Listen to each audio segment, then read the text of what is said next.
Assalamualaikum warahmatullahi wabarakatuh. Asha marka fuune akam jirtan dhageeffattoonni YouTube channelii Soofuma Raappi bakkuma jirtanitti nageenyi kan koo kan jaalalaa fi kan kabaja isin haala qabachaa har'as barnoota haarawaan walitti deebinee jirra. Barnoota har'aa keessatti kan isinitti agarsiisu akkuma kanaan dura jechuudha shabakaa bilaashaa akka ajaa'ibaatti isiniif hojjetudha qabadhee kan isiniif dhufe. Aappiin kun haarawaa dhufe aappii ajaa'ibaatti akka ajaa'ibaatti shabakaa bilaashaa isiniif hojjeta. Liivii irratti zuumii irratti wanta barbaadan viidiyoo adda addaa ilaaluudhaaf akka gaariitti isiniif hojjeta jechuudha dhageeffattoota kan koo. Shabakaa bilaashaa kana ammoo tana buufattanii itti fayyadamuu qabdu aappii baay'ee akka gaariitti shabakaa bilaashaa isiniif hojjetudha. Aappii kana eessa argachuu akka dandeessan akkamitti itti fayyadamuu akka dandeessan viidiyoo gabaabduu kana keessatti isinitti agarsiisa. Warroonni YouTube channelii kanaaf haarawaa taatan subscribe godhaa akkanumallee mallattoo notification all irra gochuun dagatinaadha. Yeroo hunda viidiyoo haarawaa yeroo galakkisu nama hunda dura akka isin dhaqqabuuf maatiiwwan channelicha viidiyoo kana like share gochuudhaan eegalaadha. Gara viidiyoo keenyaatti ceena. Egaa aappii kana Play Store irraan argattanii eessa argachuu akka dandeessanii fi eessa buufachuu akka dandeessan akkaataa itti fayyadamtan amma isinitti agarsiisa.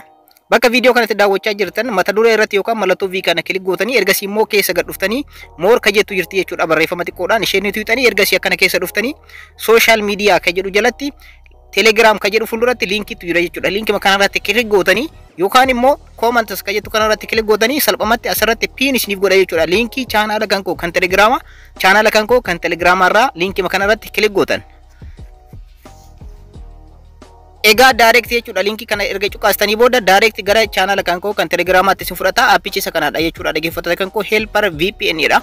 Isa kana bakka kana tuquudhaan download gootan. Erga download gootanii booda dhaggeeffattoota kan koo bakkuma kanarratti aappii kanarratti bakkuma kanarratti jechuudha kilik gootan jechuudha al tokko achumarra cuqaastu. Ergasii immoo install ka jettu kana kilik gootanii gara bilbila keessanitti install godhatan jechuudha. Ergasii immoo open ka jettu kana kilik gootanii egaa haala kanaan isin dhufa update now ka jettu kanarratti cuqaastu.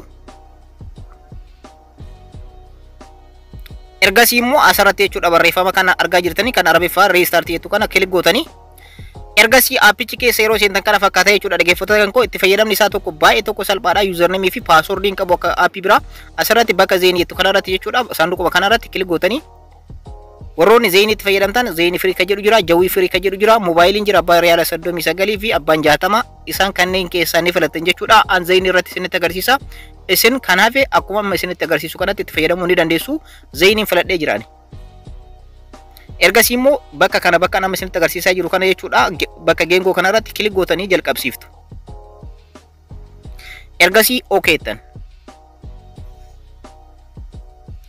Egaa akkuma amma asirratti argartan connecting gochuu irratti argama.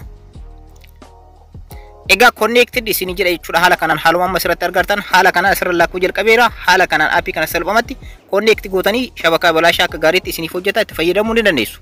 Barnoonni kan koo kanarraa kana fakkaataa hanga ammaatti waan hordoftaniif baay'ee tokko galatoomaadha. Akka irraa barattanii fi akka itti fayyadamtan abdiin qaba. Warroonni YouTube channelii kanaaf haarawaa taatan subscribe godhaa akkanumallee mallattoo notification all irra gochuun dagatinaadha. Yeroo hunda viidiyoo haarawaa yeroo galakkisu akka isin dhaqqabuuf maatiiwwan channelichaa like share gochuudhaan eegaladha. Yeroo biraa barnoota biraatii fi aappii biraatii walitti deebina. Horaa bulaa.